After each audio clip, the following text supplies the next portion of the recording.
Eeva tässä terve. Mä oon Rapid Transformational terapeutti ja Soul Centered Healer ja hypnoterapeutti. Tällä videolla mä haluaisin jakaa asiakastarinan tietysti anonyymisti.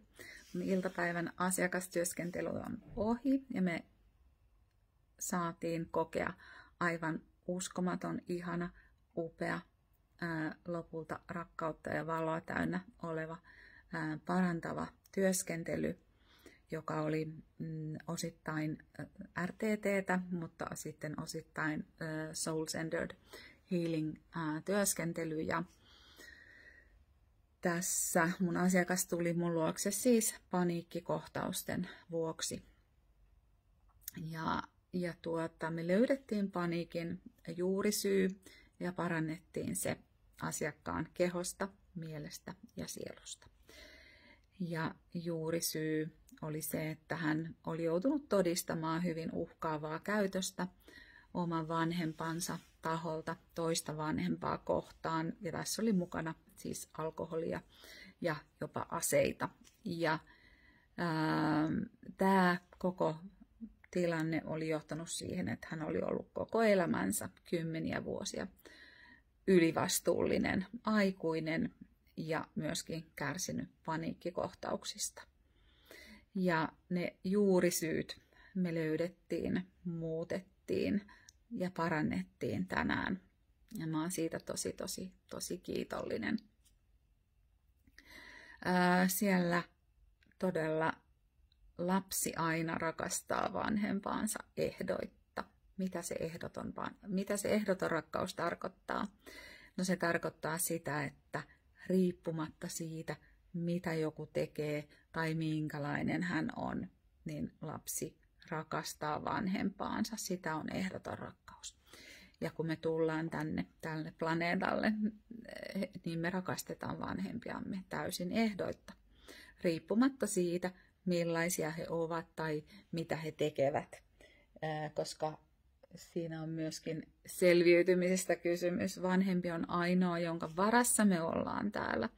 Vanhempi on ainoa, jonka puoleen me voidaan kääntyä. Vanhempi on myöskin ainoa referenssi, ainoa, mihin me voidaan ihmisyyttä verrata silloin, kun me ollaan lapsia. Ja vanhempi on siis tällaisessa Jumalan asemassa lapsen silmissä. Ja sitten kun vanhempi käyttäytyy uhkaavasti, niin se on tietysti ihan koko perusturvallisuutta järkyttävä asia helposti lapselle, jos hänelle ei ole siinä tilanteessa sitten muita aikuisia, jotka turvaavat häntä.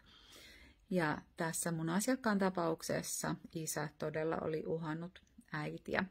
Ja silloin tämä lapsi oli kokenut, että maailma loppuu tähän ja ei ole enää mitään tehtävissä, ei ole mitään selviytymismahdollisuuksia.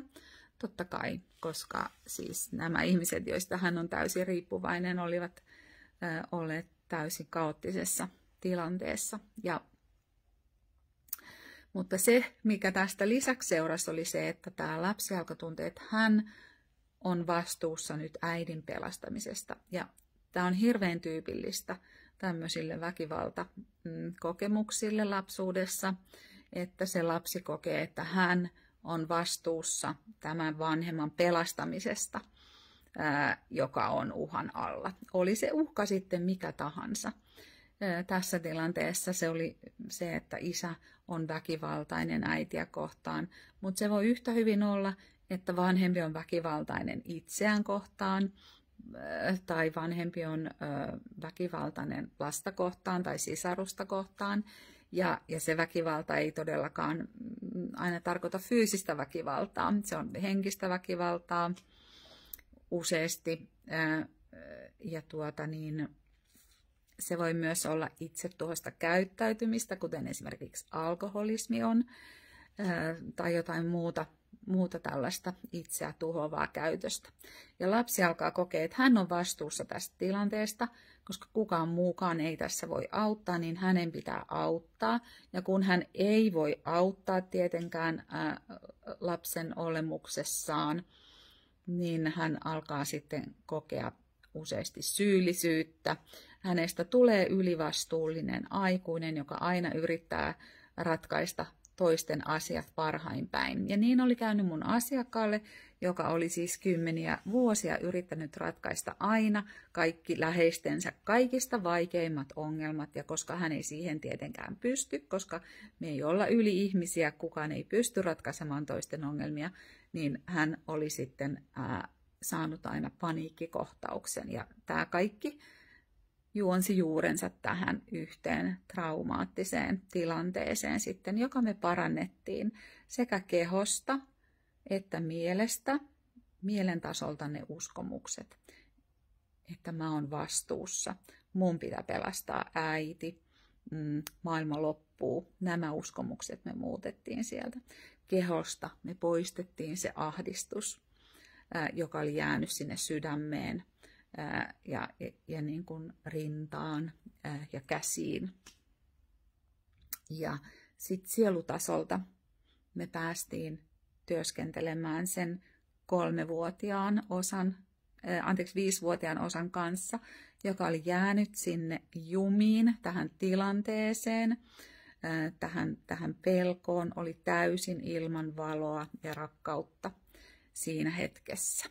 Ja sielutasolta me päästiin auttamaan tätä 5-vuotiasta osaa, joka todella oli siellä ollut koko tämän asiakkaan elämän ajan tässä tuskatilanteessa. Ja aina kun tuli vastaava tilanne, että hän ei voi auttaa jotain läheistään, niin silloin se paniikkikohtaus oli ryöpsähtänyt. Ja nyt me päästiin parantamaan tämä 5-vuotias sieltä. Hän pääsi jakamaan sen tilanteen täysin, miltä hänestä oli tuntunut, missä kohtaa kehoa ne ongelmat oli hänellä. Plus sitten me päästiin välittämään hänelle valon ja rakkauden energiaa, joka todella sitten poisti sen ahdistuksen sieltä pienen ihmisen kehosta. Ja tämä koko asia tapahtui sielutasolla, johon me Soul-Centered Healing-menetelmällä päästään hienosti menemään. Ja todella sitten me päästiin integroimaan tämä 5-vuotias sinne sieluun oikealle paikalleen, sinne paikkaan, missä hän on aina turvassa, missä hänellä on aina kaikki resurssit, mitä hän tarvitsee. Ja tähän työskentelyyn liittyy paljon muutakin. Ja sitten työskentelyn jälkeen mun asiakas sanoi, että miten hän on koskaan voinut ajatellakaan, että hän olisi vastuussa läheistensä ongelmista. Kaikki ahdistus ja tuska hänen kehostaan oli lähtenyt, pelon tunne oli poissa ja hän mietti sitä, että hän ei todellakaan ole vastuussa läheistensä ongelmista ja hän näki hyvin selvästi, mistä se kaikki tavallaan epäterve käyttäytyminen kumpuaa, että hän aina ratkaisee läheistensä ongelmia, ei pidä huolta itsestään, vaan on aina siellä ensimmäisenä ratkaisemassa niitä vaikeita ongelmia, koska hän yritti niin kovasti muuttaa tätä alkuperäistä tilannetta paremmaksi. Ja tämä oli todella vaivannut häntä kymmeniä vuosia. Ja nyt mä vahvasti uskon, että hän parantuu tästä paniikkihäiriöstä ja myöskin tästä ylivastuullisesta käyttäytymisestä.